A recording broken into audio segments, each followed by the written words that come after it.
राहुल गांधी जी का बहुत योगदान है। उनके परिवार ने देश को बहुत त्याग और बलिदान दिए हैं। इसलिए आज जब उनको अपना आवास नहीं है, उनको आवास खाली करने की नोटिस दी जा रही है। इस वजह से अयोध्या की पावन नगरी जो श्री रामचंद्र जी की पावन भूमि है, मैं वहां से चुकी हूँ। मैंने अपना आवास श्री राहुल गांधी जी को रहने के लिए देने के लिए प्रस्तावित किया है, उनको प्रस्ताव किया है। वो जब चाहें जब तक चाहें इस आवास के अंदर रह सकते हैं। मेरा आवास श्री राहुल गांधी जी का आवास है। मैंने अपने घर बोर्ड लगा दिया है कि ये सिर्फ मेरा घर नहीं, मेरा घर श्री राहुल गांधी जी का घर है।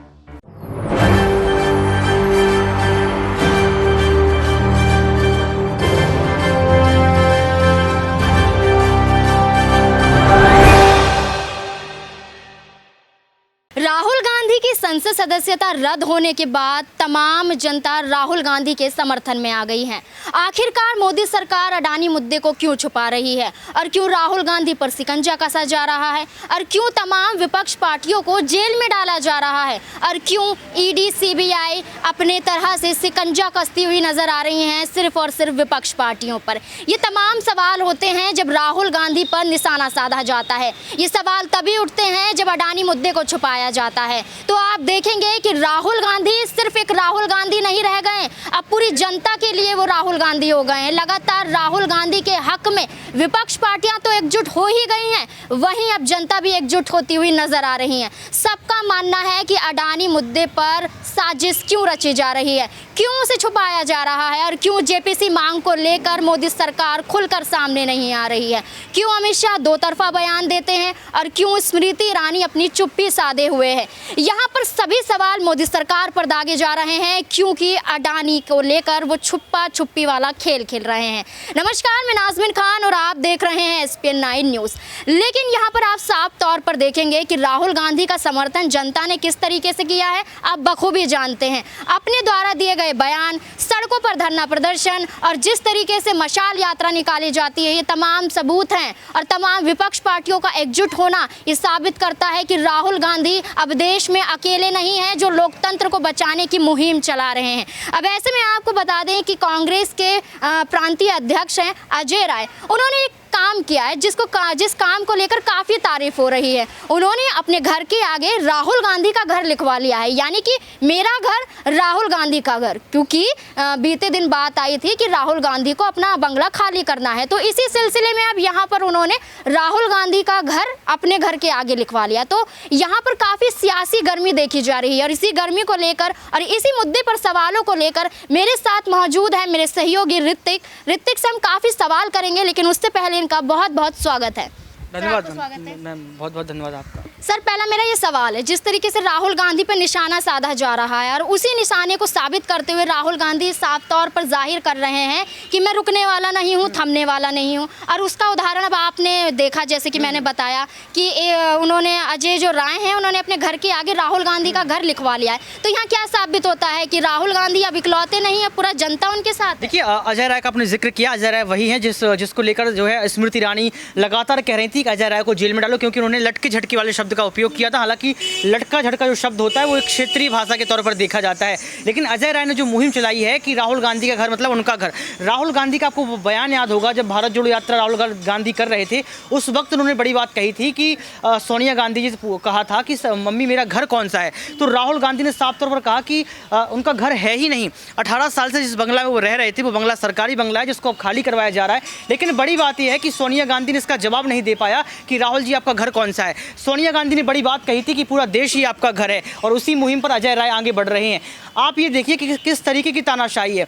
आज राहुल गांधी की तुलना कहीं ना कहीं आप आजम खान से कर सकते हैं। आजम खान के साथ जो हुआ था वही आज राहुल गांधी के साथ हुआ। तो मुझे जहां तक लगता है कि राहुल गांधी के लिए जो अजय राय ने मुहिम चलाई है वो मुहिम बहुत तगड़ी मुहिम है और आने वाले वक्त में कांग्रेस पार्टी के तमाम नेता यही बात कहेंगे कि पूरा देश आपका घर है, क्योंकि जिस तरीके से राहुल गांधी के घर बुलडोजर चलाया जाता है उसकी तस्वीर भी सभी ने देखी। जी, बखूबी आपने कहा कि राहुल गांधी के समर्थन में पूरी जनता है। अब ऐसे में एक और सवाल पनपता है यहाँ पर कि राहुल गांधी ने चुप्पी नहीं साधी है, वो लगातार ये साबित कर रहे हैं कि डरो मत, मैं डरने वालों में से नहीं हूँ। आप चाहे मुझे संसद में ना जाने दें, चाहे आप मुझे जेल में डाल दें। तो लेकिन अभी बीते ही दिन वो संसद में जाते हुए दिखाई दे, तो ये क्या साबित करते हैं कि राहुल गांधी संसद में जा रहे हैं, किस बिना पर जा रहे हैं और संसद में जाना क्या उनके लिए कोई और रणनीति है? देखिए, अभी राहुल गांधी संसद पहुंचे। हालांकि आपको बता दें कि राहुल गांधी सोनिया गांधी और इसके साथ संजय राउत कोई बड़ा प्लान कर रहे हैं। हो सकता है कि सावरकर के मुद्दे पर जो बयान राहुल गांधी ने दिया था उसको लेकर बीजेपी सरकार उनको घेर रही होगी। लेकिन बड़ी बात यह है कि राहुल गांधी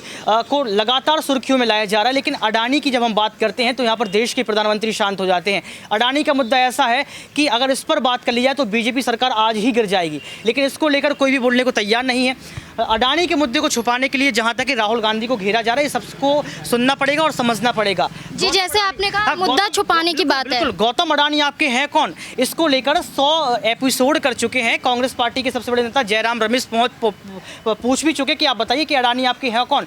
लेकिन यहाँ पर चाहे राहुल गांधी की बात कर लो या किसी भी नेता की बात कर लो, सभी की बातों को जो है दबाने का प्रयास किया जा रहा है, आवाज़ को दबाने का प्रयास किया जा रहा है। जिस दिन अडानी के मुद्दे को लेकर देश के प्रधानमंत्री चुप्पी तोड़ देंगे उस दिन सरकार का गिरना तय है, क्योंकि ये सभी को पता है कि पाताल से लेकर आसमान तक सब कुछ अडानी को दे दिया, पूरी संपत्ति अडानी को दे दी। अब आप बोल नहीं रहे हैं, इसका मतलब ये कि मित्र काल है, मित्र को बचाने का प्रयास किया जा रहा है। जी बिल्कुल, मित्र को बचाने का प्रयास किया जा रहा है, ये तो आपने बखूबी देखा। लेकिन अब यहाँ पर कर्नाटक विधानसभा चुनाव का भी ऐलान कर दिया, उनकी तारीखों का भी ऐलान कर दिया है। तो अब ऐसे में जहाँ राहुल गांधी की संसद सदस्यता रद्द हो जाती है, तो ऐसे में चुनाव ना लड़ने की भी बात सामने आती है। तो क्या कर्नाटक विधानसभा चुनाव की तारीखों का ऐलान, और इसमें कांग्रेस पार्टी अपने आप को कैसे दिखाई देगी? क्या कर्नाटक में जीत हासिल करेगी भारतीय जनता पार्टी को? यहाँ पर किस तरीके से वो चुनौती देती हुई नजर? देखिए, आपको बताएं कि भले ही यहाँ पर राहुल गांधी की सदस्यता को रद्द कर दिया गया है, इससे राहुल गांधी की छवि में उछाल आया है। राहुल गांधी की छवि खराब नहीं हुई है, बदनाम वही होता है जिसका नाम होता है। यहाँ पर राहुल गांधी को बदनाम किया जा रहा है, इसका मतलब ये है कि राहुल गांधी ने कुछ तो किया है और उस कुछ के पीछे बहुत कुछ छुपा हुआ है। मुझे जहाँ तक लगता है कि राहुल गांधी हर एक राज्य में जो है चुनाव प्रचार करेंगे और ये बताएंगे कि किस तरीके से देश में तानाशाही चल रही है, देश में लोकतंत्र की हत्या की जा रही है, जो बात उन्होंने कैम्ब्रिज पहुंचकर कही थी। जहां तक हम लोग देखें कि यहां पर कर्नाटक का आपने जिक्र किया, 10 मई को चुनाव होने हैं, 13 मई को उसका रिजल्ट भी आना है और कर्नाटक में बीजेपी की सरकार है यहाँ पर। लेकिन अगर कांग्रेस पार्टी यहाँ पर भरपूर तरीके से सोच और अप्रोच के साथ, पूरी स्ट्रेटेजी के साथ यहाँ पर अगर चुनाव लड़ती है तो कांग्रेस पार्टी को फायदा हो सकता है।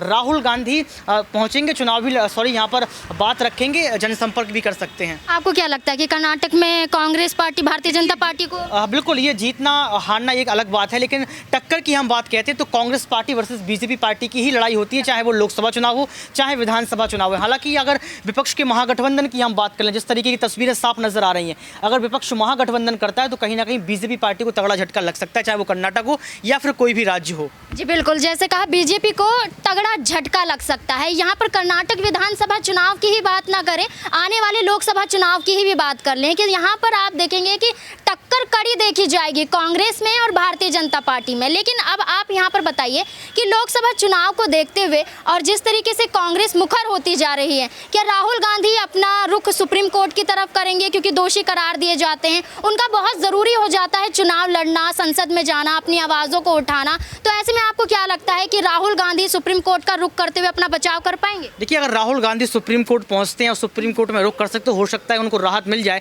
और अगर राहुल गांधी सुप्रीम कोर्ट नहीं पहुंचते हैं, राहत नहीं मिलती, तो आपको सभी को पता है कि राहुल गांधी 8 साल तक कोई चुनाव नहीं लड़ पाएंगे, 8 साल तक का उनका राजनीतिक कैरियर खत्म हो जाएगा और हो सकता है कि राहुल गांधी जो प्रधानमंत्री बनने का सपना देख रहे हैं वो भी चकनाचूर हो जाए। जी बिल्कुल, यानी कि यहाँ पर बहुत ज़रूरी हो जाता है राहुल गांधी के लिए कि वो सुप्रीम कोर्ट का रुख ज़रूर करें और अपने ऊपर लगे सभी दोषों को वो साबित करें कि ये गलत है। तो ऐसे में आपको क्या लगता है राहुल गांधी को लेकर, और जिस तरीके से जनता का जन सैलाब देखा जा रहा है राहुल गांधी के समर्थन में, ये कहाँ तक कारगर साबित होगा? आपको क्या लगता है इस पूरे मुद्दे को लेकर? कमेंट बॉक्स में ज़रूर बताएं और देखते रहें SPN9 न्यूज़।